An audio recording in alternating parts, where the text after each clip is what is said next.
நல்லா நம்ம திங்கிற சாப்பாட்டுல அந்த கொழுப்பு ஏறி போய் அந்த ஹார்ட்ல ஒரு அடைப்பு அடைச்சிச்சுன்னா ஒரு ஸ்டண்ட் வைக்கிறதுக்கு 3 லட்சம். மேலும் ஒரு அடைப்பு இருந்தா அதுக்கு 1 லட்சம், அதுக்கு மேல ஒரு அடைப்பு இருந்தா அதுக்கு 1 லட்சம். இப்படி எத்தனை ஸ்டண்ட் வைக்கிறாரோ டாக்டர் அத்தனை லட்சம். முடியுமா? இருக்கும், காசு இருக்கும். ஒரு முறை வைக்கலாம், 2வது முறை அதே ஸ்டண்ட் வைக்கிற மாதிரி சூழ்நிலை வந்துச்சுன்னா ஏற்கனவே ஒரு தடவை வண்டி வந்து எல்லா காசும் போச்சு. போ பெரிய ஆஸ்பத்திரி. அங்க அமைச்சர் சிபாரிசு பண்ணா பாத்துருவானா? மந்திரி சிபாரிசு பண்ணா பாத்துருவானா? யாரு சிபாரிசு பண்ணாலும் வரிசையில உனக்கு முன்னாடி 100 பேர் இருக்கான், நீ 101 ஆளா கடை அப்படின்றோம். அவ்வளவுதான். அப்ப நம்முடைய நிலைமையை நாம் உணராமல் இந்த உலகத்தில் வாழ்வியலை நடத்தி கொண்டிருந்தோம் என்று சொன்னால் அல்லாஹ் நம்மை எதற்காக படைத்தான்? அகில உலகையும் படைத்து பரிபாலிக்கிற ரப்புல் ஆலமீன் உண்ண உணவு கொடுக்கிறான், உடுக்க உடை கொடுக்கிறான், இருக்க இடம் கொடுக்கிறான், தாங்கி பிடிக்க சந்ததிகளை கொடுக்கிறான், அரவணைக்க உறவுகளை கொடுக்கிறான், ஒத்தாசை செய்வதற்கு நண்பர்களை கொடுக்கிறான், சமூகத்தில் மனிதர்களை பல்கி பெருக செய்திருக்கிறான். அவனுடைய வல்லமைக்கு நிகர் இந்த உலகத்தில் எதுவுமே கிடையாது, எதுவுமே கிடையாது. அப்படிப்பட்ட ரப்புல் ஆலமீன் அள்ளி அள்ளி தருகிற அளவற்ற அருளாளர் அர்-ரஹ்மான் நிர்ரஹீம். அவன் என்ன சொல்றான்? ஹய்யால ஸலா, தொழுகையின் பக்கம் வா. ஹய்யால ஃபலா, வெற்றியின் பக்கம் வா. அஸ்ஸலாத்து கைரும் மினன் நௌம், தூக்கத்தை விட தொழுகை மேலானது. என்னை தொழு, என்னிடத்தில் கேள், நான் தருகிறேன். ரப்பு சொல்றான், அல்லாஹ் சொல்றான். அவனிடத்தில் கேட்க மனம் இருக்கிறதா? தொழுதா தானே கேட்க முடியும். தொழுகணும், தொழுகையை கொண்டு பொறுமையை கொண்டு அல்லாஹ்விடத்தில் உதவி தேடுங்கள் என்று அல்லாஹ் ரப்புல் ஆலமீன் சொல்லுகிறார். தொழுகணும், அல்லாஹ்விடத்தில் கேட்கணும், அல்லாஹ் தருவான். தொழுவே இல்லை, எப்படி கேட்கிறது? நமக்கு ஒரு வழி வந்த பிறகு, ஒரு சிரமம் வந்த பிறகு, இந்த அல்லாஹ்வுக்கு கண்ணு இல்லையா? நான் என்ன பாவம் செஞ்சேன்? யாருக்கு என்ன தீங்கு செஞ்சேன்? எனக்கு தான் எல்லாத்தையும் கொடுக்கிறான் சொல்ற, எல்லாத்தையும் எனக்கு தான் கொடுக்கிறான் என்று சொல்லுவது. எல்லாத்தையும் அல்லாஹ் எங்க கொடுத்தான்? லேசா அப்படி ஒரு அடி அடிச்சு விட்டுருப்பான், அவ்வளவுதான், வேற ஒண்ணும் கிடையாது. அவன் அடிச்சா தாங்க முடியுமா? இன்ன பத்ஸ ரப்பிக்கலா ஸதீர், அல்லாஹ்வுடைய பிடி கடுமையானது.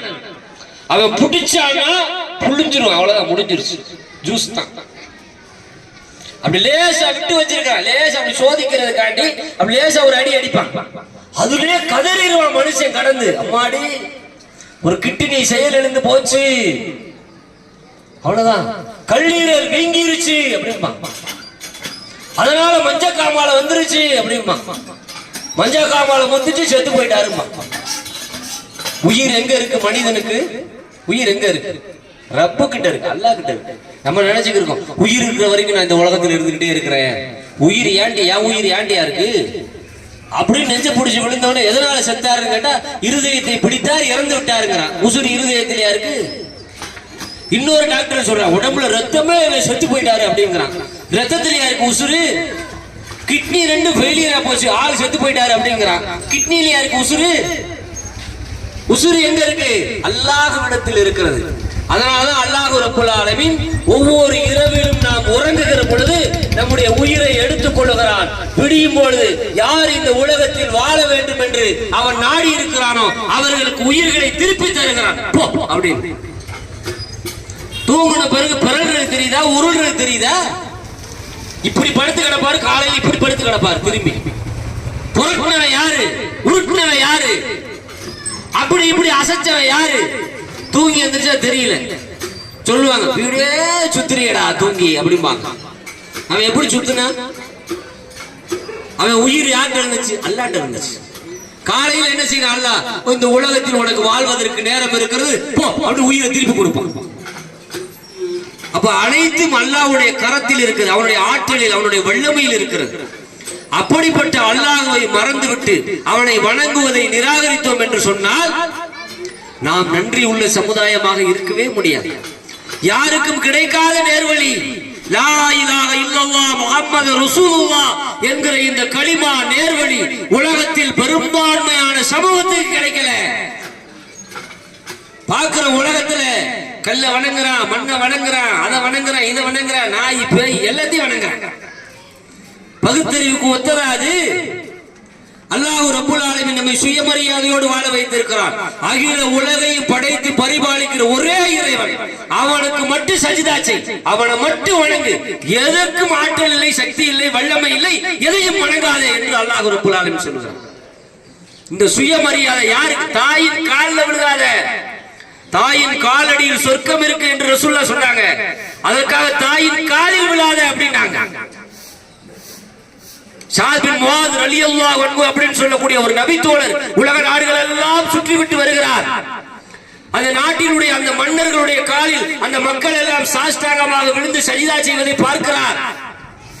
அவர் நினைக்கிறார், காலில் விழ தகுதியானவர் முகமது ஸல்லல்லாஹு அலைஹி வஸல்லம் அவர்கள் மட்டும்தான்.